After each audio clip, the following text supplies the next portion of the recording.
सो हे welcome viewer, स्वागत है आपका डीमन स्लेयर सीजन 3 एपिसोड 7 के एक्सप्लेनेशन में, जिसका नाम है ऑफुल विलन। लेकिन इस एपिसोड की एक्सप्लेनेशन शुरू करने से पहले अगर आपने मेरे पिछले एक्सप्लेनेशन वीडियो नहीं देख रखी है तो उसको आप मेरे चैनल पर जाके चेकआउट कर सकते हो। बाकी अब करते हैं इंट्रो का अंत और आरंभ करते हैं अपनी एक्सप्लेनेशन का।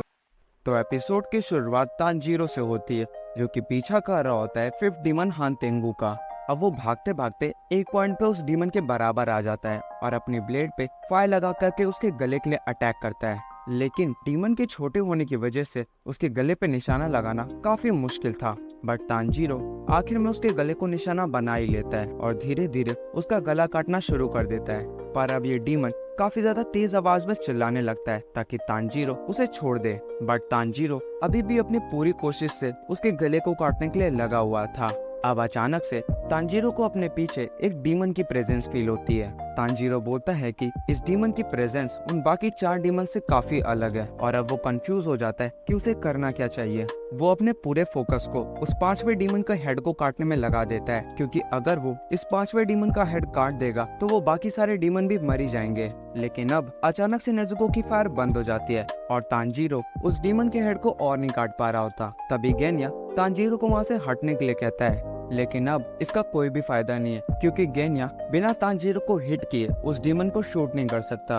और अब डीमन अपने हाथ से कुछ चीज जनरेट करता है और उससे एक ड्रम पे हिट करता है, जिससे जमीन से 5 ड्रैगन के मुंह वाले, जो कि लकड़ियों से बने हुए थे, वो आकर के तानजीरो पे अटैक करने लगते हैं। तानजीरो इन सभी ड्रैगन से बचते हुए एक से दूसरे ड्रैगन पे जंप कर रहा होता है और इन सब से बचते बचाते जमीन की तरफ नीचे आ रहा होता है। तभी एक ड्रैगन तानजीरो के साइड से अटैक कर देता है, पर नेजुको वहाँ पे आकर के तानजीरो को बचा लेती है। लेकिन वो ड्रैगन नेजुको का एक पैर खा लेता है। वो दोनों पास ही के एक जमीन के पास जाके गिरते हैं। तानजीरो नेजुको से पूछता है कि क्या वो ठीक तो है, और वो उसके पैरों की तरफ ध्यान देता है जो कि रीजनरेट हो चुके थे। और अब वो दोनों उस 6 डीमन की तरफ देखते हैं, जो कि उनसे बोलता है कि वो लोग एक राक्षस की तरह हैं जो एक कमजोर आदमी को परेशान कर रहे हैं। वो डीमन तानजीरो को एक विलन भी कहता है, लेकिन तानजीरो के तो उस डीमन को देख के पसीने छूट गए थे। उसे समझ नहीं आ रहा था कि आखिर ये 6 डीमन आया कहाँ से, और वो जो बाकी 4 डीमंस थे उनकी प्रेजेंस यहाँ से कैसे गायब हो गई।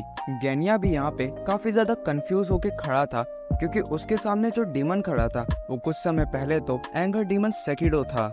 और अब वो बताता है कि जब तानजीरो ने उस 5th डीमन हान तेंगू की गर्दन काटना शुरू की थी, तब एंगर डीमन ने अपने दोनों हाथों से जॉय प्लेजर डेमन को अपने तरफ खींच लिया था और उनको कंज्यूम करने के बाद वो एजित्सु को भी कंज्यूम करने के लिए आगे बढ़ा। लेकिन यह एजित्सु को देख के ऐसा लग रहा था जैसे वो इस चीज से बचना चाहता है, पर सेकिडो उसे भी एंड में एब्जॉर्ब कर लेता है, जिसके बाद एंगर डीमन की बॉडी इस 6 डीमन में ट्रांसफॉर्म हो जाती है, जो कि देखने में एक बच्चे की तरह लग रहा था। अब ये 6 डीमन दोबारा से अपने ड्रम पे एक ढोलक मारता है और उसकी मेन बॉडी हान तेंगू को एक लकड़ियों के बीच में सराउंड कर देता है ताकि उसे कोई आसानी से मार ना सके। तानजीरो इस चीज को देख करके उस डीमन की तरफ बढ़ने की कोशिश करता है, बट उसकी प्रेजेंस से वो वहीं पर रुक जाता है। तानजीरो को सांस लेने में काफी दिक्कत हो रही होती है और अब वो सही से सांस भी नहीं ले पा रहा होता है और उसका दिल दर्द करने लग जाता है। वो डीमन कहते हैं कि क्या मैं जो कर रहा हूँ उसे तुम्हें कोई दिक्कत है, और अब वो तानजीरो को दोबारा से एक विलन कहता है। तानजीरो उस डीमन से पूछता है कि वो उसे विलन क्यों कह रहा है, तो डीमन कहता है कि वो लोग एक वीक आदमी पे हमला कर रहे थे जो कि उसके हथेली के भी बराबर नहीं है। वो लोग पक्का एक राक्षस हैं। तानजीरो उसकी बात सुनकर के पूछता है कि वो छोटा और कमजोर किसे कह रहा है। उन लोगों ने 200 से भी ज्यादा लोगों को मार रखा है, और उन 200 लोगों की क्या गलती थी जो उन्हें अपनी जान देकर उसे चुकाना पड़ा। तुम डीमंस इतने सारे लोगों को मारने के बाद विक्टिम कार्ड नहीं खेल सकते। और अब तानजीरो कहता है कि तुम लोग यहाँ से बच के जाने नहीं वाले, क्योंकि अब मैं तुम्हारा सर काटने वाला हूँ। डीमन तानजीरो की ये सब बात सुनकर के कहता है कि क्या उसे बस इतना ही कहना था, और अब वो पूछता है कि क्या जितने भी ह्यूमन मरे उनमें से कोई तुम्हारी फैमिली थी, तो तानजीरो इस चीज के लिए ना कहता है। तो डीमन कहता है कि फिर तानजीरो का उन लोगों से क्या लेना देना है। तानजीरो कहता है कि अगर उसने उन्हें जाने दिया तो और भी ज्यादा लोग ऐसे ही सफर करेंगे और वो ऐसा नहीं होने देगा। डीमन कहता है कि तानजीरो का उन दूसरे लोगों से भी क्या लेना देना है जो वो उन्हें बचाना चाहता है। तो तानजीरो कहता है कि उसे कोई भी रीजन नहीं चाहिए किसी दूसरे इंसान को बचाने के लिए, और अब वो उस डीमन को एक राक्षस कह देते हैं, जिससे वो डीमन काफी ज्यादा गुस्सा हो जाता है और अपने ड्रैगन से तानजीरो के ऊपर अटैक कर देता है। अब सीन चेंज होता है और हमें ग्योको को दिखाया जाता है जो कि अपनी क्रिएटिविटी की तारीफ करते हुए बोल रहा होता है कि ये कितना ज्यादा अच्छा है। वो बताता है कि वो मोइचिरो को धीरे धीरे मरता हुआ देख के काफी ज्यादा खुश है, लेकिन तभी उसका ध्यान शेक की तरफ जाता है जिसे बचाने के लिए खुद मोइचिरो वहाँ पे आया था और अब वो उस शेक के अंदर जाने के बारे में सोचता है। और यहाँ मोइचिरो उस वाटर बबल के अंदर अपनी लास्ट ब्रेथ के भरोसे पे एक अटैक करता है जिसका नाम होता है लो क्लाउड डिस्टेंट हैजर्ड, लेकिन इससे भी उस बबल पे कोई असर नहीं पड़ता और मोइचिरो अभी भी उस वाटर के अंदर फंसा हुआ होता है। मोइचिरो अब अपनी स्वॉर्ड पे ध्यान देता है जिसपे बहुत बुरी तरीके से खरोच आ रखी थी। मोइचिरो सोचता है कि अब सब खत्म हो चुका है। तभी उसे ओबायाशी की कही हुई एक बात याद आती है जहाँ वो कामना कर रहा होता है कि हेल्प बस आने वाली है, लेकिन मोइचिरो बोलता है कि वो मरने वाला है तो प्लीज मास्टर आप 2 हाशिरास को भेजना, और वो अपनी आंखें बंद कर लेता है। लेकिन तभी उसे आवाज आती है कि उसे ऐसा क्यों लगता है और हमें पता चलता है कि ये सवाल उससे तांजीरो पूछ रहा होता है जो बोलता है कि किसी को भी नहीं पता कि फ्यूचर ने अपने पास क्या रख रखा हुआ है। और मोइचिरो ये बात सुनकर के काफी कंफ्यूज हो जाता है क्योंकि ऐसी बात तांजीरो ने कभी उसके सामने कही ही नहीं थी। अब हमें ग्योको को दिखाया जाता है जो कि शेड के गेट पे खड़ा होता है और एक बंदा उसे वहीं पे रोकने की कोशिश कर रहा होता है। तो ग्योको पूछता है कि क्या वो एक्चुअली में उसे रोक भी सकता है, और अब वो अपने हाथ से एक वास बना करके उस बंदे पे अटैक कर देता है जिससे वो बंदा जमीन पे गिर जाता है।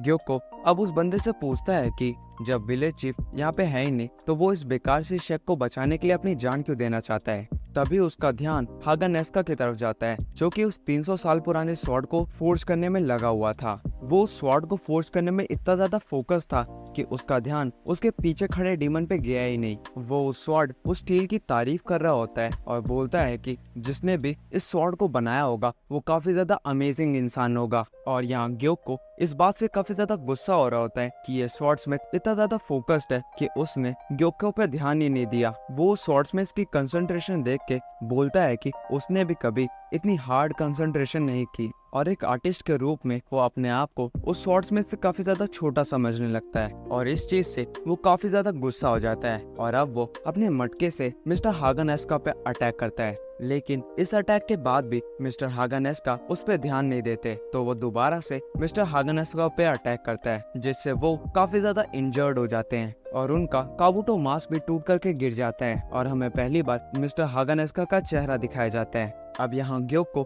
मिस्टर हागानेस्का का ऐसा कंसंट्रेशन देख के काफी ज्यादा गुस्सा हो रहा होता है और सोचता है कि ये बंदा रुक क्यों नहीं रहा है। और यहाँ मिस्टर हागानेस्का इस स्वॉर्ड को फोर्स करते करते बोलते हैं कि इसे बनाने वाले ने इस पे अपना नाम इसलिए नहीं लिखा क्योंकि इसे बनाने वाले ने सिर्फ एक ही चीज पे ध्यान दिया था जो कि था इस स्वॉर्ड को बनाना। अब यहाँ ग्योको इस चीज से काफी ज्यादा गुस्सा हो रहा होता है और सोचता है कि उसे किसी तरह इस स्वॉर्डस्मिथ का कंसंट्रेशन तोड़ना होगा। अब हमें मोइचिरो को दिखाया जाता है जो कि धीरे धीरे अपना विजन खो रहा होता है और उसे लगता है कि अब वो मरने ही वाला है। तभी तांजीरो उससे कहता है कि ये वो डिसाइड नहीं कर सकता कि ये सब कब खत्म होने वाले हैं और अब वो प्रॉमिस करता है कि कोई ना कोई उसे जरूर बचाएगा, इसलिए वो हार न माने। मोइचिरो सोचता है कि ये सबसे बेकार चीज होगी कि उसे किसी और पे भरोसा करना पड़ेगा कि कोई उसे बचाने आए। तांजीरो बोलता है कि सब कोई अपने हिसाब से काम करते हैं इसलिए सब लोग मिलकर के एक फोर्स बनाते हैं और साथ मिलकर काम करते हैं। तो मोइचिरो कहता है कि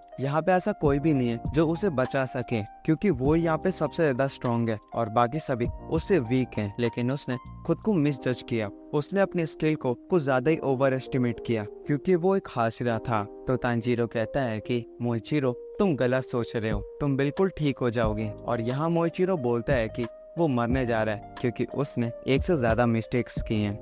तभी वहाँ पे होतारू आ जाता है और वो मोइचिरो को छुड़ाने के लिए एक डैगर से उस बबल पे मारना शुरू कर देता है और बोलता है कि वो उसे मरने नहीं देगा, वो किसी ना किसी तरीके से उसे इस बबल से बाहर निकालने का। वो उस बबल पे बहुत बार अटैक करता है लेकिन रबर जैसा होने की वजह से उस बबल पे कोई असर नहीं पड़ता। मोइचिरो सोचता है कि जब वो खुद इस बबल को काट नहीं पाया तो ये बच्चा क्या कर पाएगा। वो सोचता है कि उसकी प्रायोरिटी अभी चीफ को प्रोटेक्ट करना होना चाहिए था, लेकिन फिर वो ये भी नहीं कर सकता। तो मोइचिरो सोचता है कि ऐसे में उसे जितनी शॉट वो उठा सकता है उसे उठा करके यहाँ से भागना चाहिए। तभी एक छोटी मछली जैसी चीज जिसके हाथ में रेजर लगे होते हैं वो होतारो के पीछे आती है, जिसे देख के मोइचिरो होतारो को पीछे देखने के लिए कहता है। लेकिन तब तक काफी देर हो चुकी थी क्योंकि अब वो मछली होतारो पे अटैक कर देती है, जिससे होतारो का काफी ज्यादा ब्लड निकलना शुरू हो जाता है क्योंकि ये अटैक उसके वाइटल पॉइंट पे हुआ था। मोइचिरो उसे बार बार यहाँ से भागने के लिए कहता है, लेकिन होतारो धीमे धीमे चलते हुए मोइचिरो के पास आता है और बबल के पास आके वो अपनी बची हुई ऑक्सीजन मोइचिरो के लिए अंदर छोड़ देता है। जिसके बाद मोइचिरो को तांजीरो दिखाई देता है जो कि उससे बोलता है कि वो जितना दूसरों की हेल्प करेगा वो सब चल के एक दिन उसी के पास वापस आएगा। और अब मोइचिरो को अपने फादर दिखते हैं जो कि बोलते हैं कि ह्यूमन एक ऐसा क्रीचर है जो कि दूसरों के लिए